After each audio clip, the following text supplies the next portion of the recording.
Hello everyone and welcome to my 6-year anniversary video. It's become a bit of a tradition of mine to make a video on the anniversary of my accident, just with little life updates and reflecting back on how far I've come, acknowledging like the personal growth and the progress that I've made, and sort of any regrets that I have as well. So, without further ado, let's get started. How does my life today compare to what I imagined 6 years ago? Well, I would say it's wildly exceeded my expectations. Of course, when you get the diagnosis that you're paralyzed from the waist down, you think, shit, my life is over.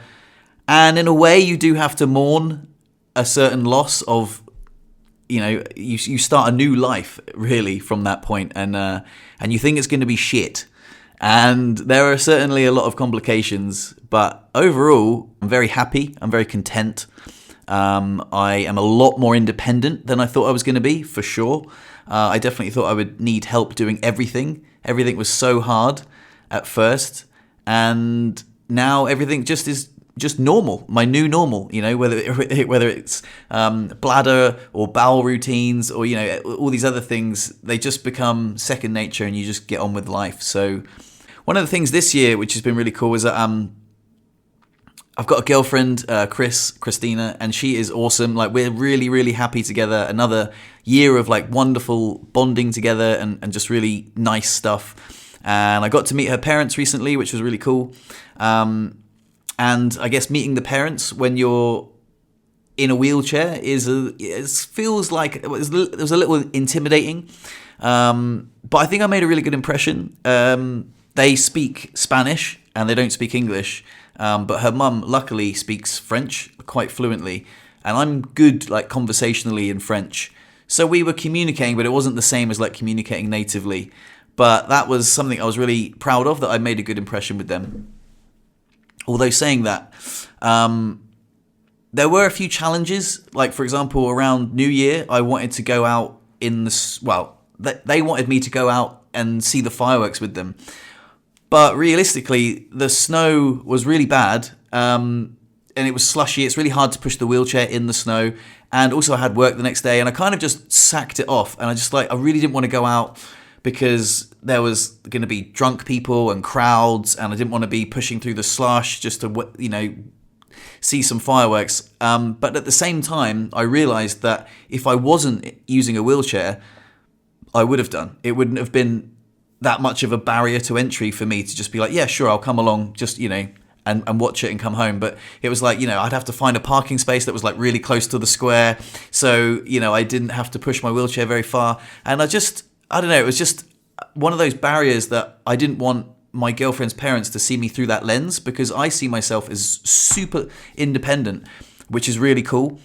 But recently here, it's been snowing a lot, and that is it sucks so much. The snow sucks so much.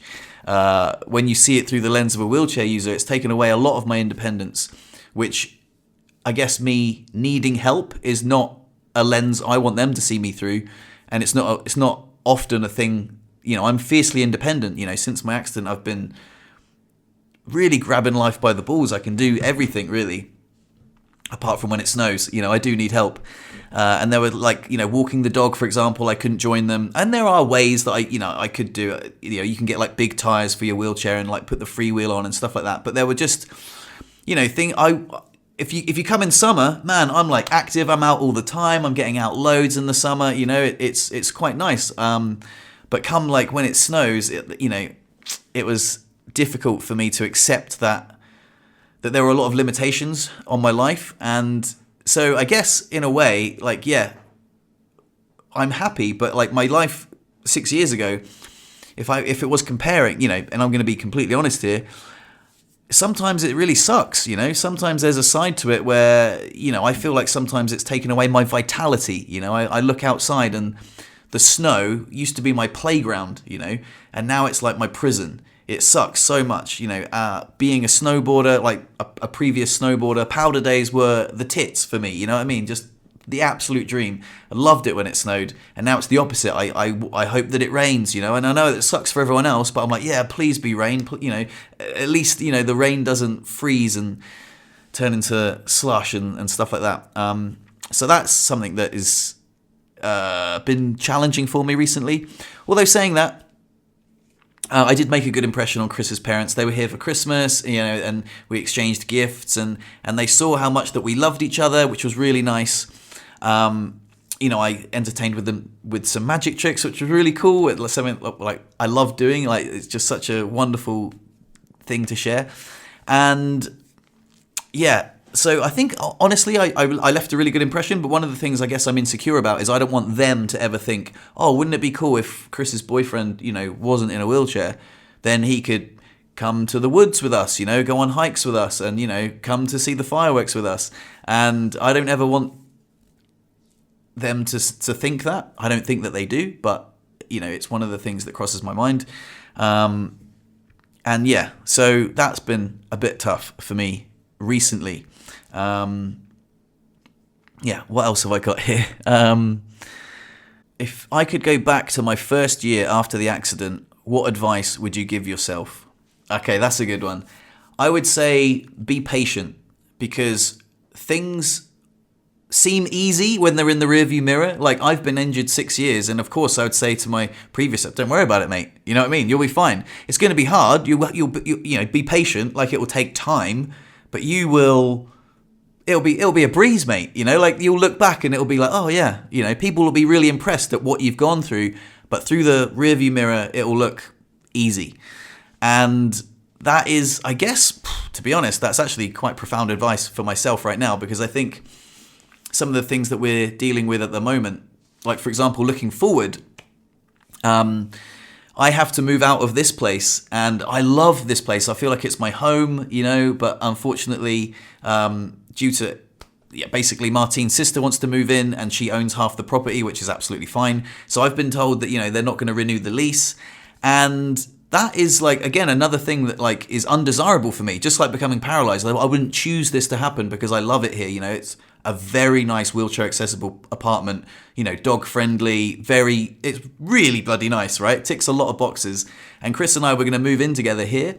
But now I guess we get to move into a new place together, and we can reframe it as like, well, let's find our dream home together. And that'll be really nice. And that's one of the things I'm looking forward to in the future is, putting down roots with Chris and seeing how our relationship evolves. Like, we had a really funny conversation with her parents about having a baby. I was trying to convince her mum to convince her that it would be a good idea to have, to start a family one day. Because Chris is like, you don't find many girls that are like 34 that like aren't interested in having babies, right? And there's me, I'm like broody AF, mate. I'm like, yeah, come on. Like, let's do it, it'll be fun. It'll be such an adventure. Like, no one ever thinks they're ready, no one ever thinks they've got enough money. Like, let's do it. It'll be fun. But like, not straight away, but like, let's not write it off, let's plan for that in our future. I think that'll be cool, All of our friends are having kids, you know what I mean? Like, you see all of our friends like preggers or like just had a kid, and I'm like, yeah, we could be part of the crew, like it'll probably be really hard, but we're not alone, it'll be, there's other parents that we could, there's a community here. It'll be sweet. And then having that conversation with her parents were really fun, and that was when my French was like really flowing, because like with context and stuff, like the language becomes a lot easier, and I was really like flowing in French then, which was good. Anyway, getting distracted. Going back to it, that's something I'm really looking forward to, and it's interesting because when I said, what advice would I give myself?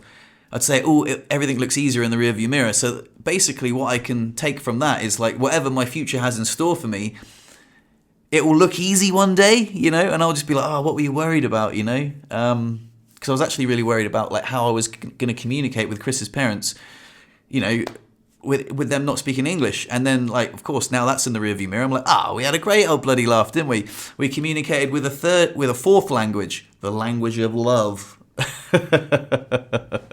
Which was lovely, Anyway, what else is there? Is there anything you regret or you would have done differently this year? Yes, mate. Right, there is something that springs to mind immediately, and there was this sit wake crew like event happening, which was like only like about an hour and a half away from where I live. They were doing like sit wakeboarding, which would have been so cool. I've tried skiing, I don't really like it, but sit wakeboarding, I tried it and I was really good at it, and I was like, yeah, sweet, I really want to try that again. They had a camp. I was really excited about meeting other people in wheelchairs, because I think when you meet other people with spinal cord injuries, there's just this common connection, and normally 9 times out of 10 they're fucking sound, you know what I mean? I'm just like, yeah, sweet, you know, you get on really well with them, and they can, you know, you're always learning, you know, from someone who sees the, you know, life through this lens. It's great to learn from others. It's really great. It's a cool community, you know, and I really wanted to do it. It would be like in the middle of summer, camping, other people in wheelchairs, 3 days of sit wakeboarding, and I was like, yeah, God, that looks amazing. I'm definitely going to do that. And I procrastinated about doing it until basically I saw, like, on Facebook, it was like, oh, it's now full. I was like, what? Yeah, complet. Like, you know, completely, you know. And I was like, no way. I messaged the guy and I was like, oh, dude, is there any way that, like, you know, I can get on that? Because I was going to book it. I just didn't get around to it. And now it's full. And he was like, yeah, sorry, it's full. And I was like, no way. I've missed out on such a cool opportunity just because of, like, what? Like, procrastination. Just because I should have pounced on that opportunity.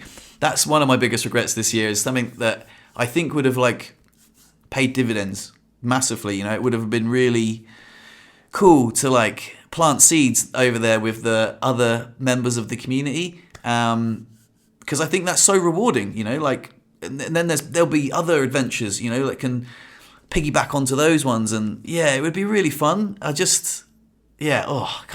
really regret that.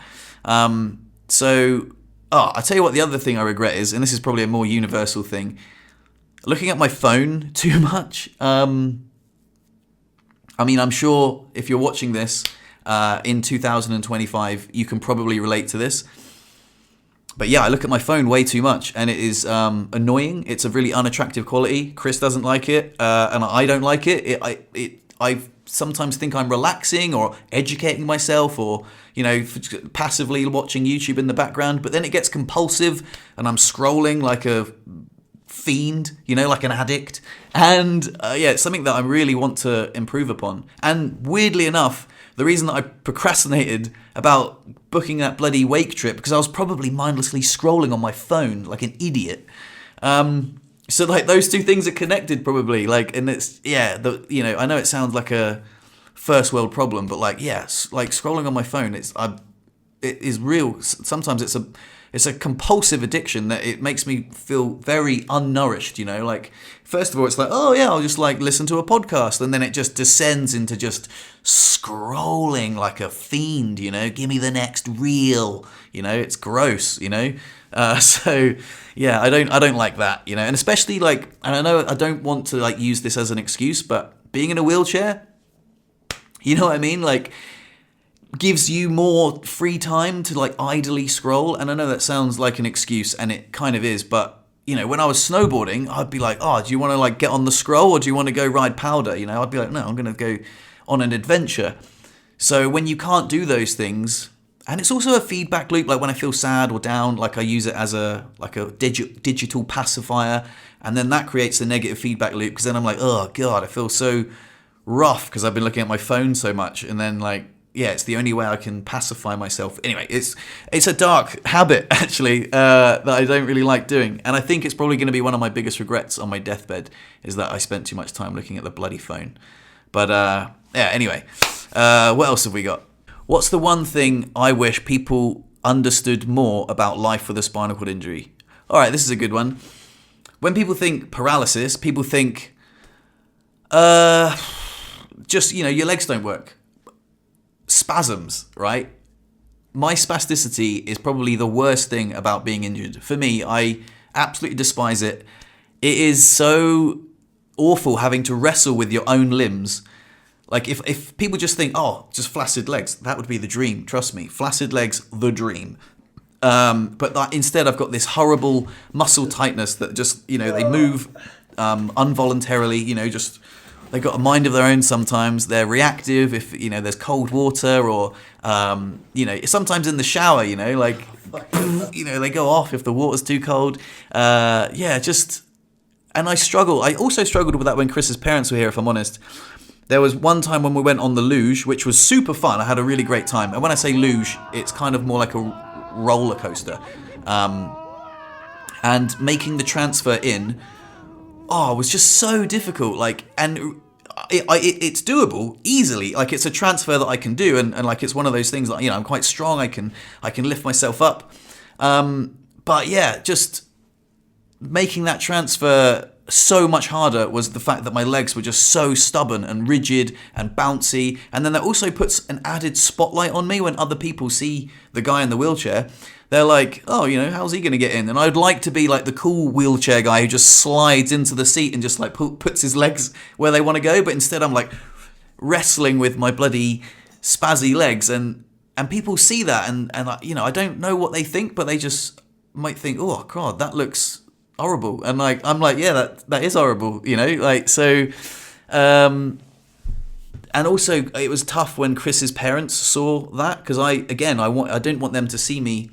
Well, like the last night when we had a lovely chat, but like my spasms were like really quite bad, and I was just sat down, and they were like looking at me, and I was like, I know that like their eyes are on me right now because I'm wrestling with something that's obviously causing me an immense amount of discomfort, and all I'm doing is sat here, and we're trying, I guess, not to address it. I'm just like, oh, don't worry about that. Yeah, carry on talking. Yeah. It's annoying. It's annoying so much. And I think that's probably one thing people don't understand about spinal cord injury, is that the secondary complications really suck.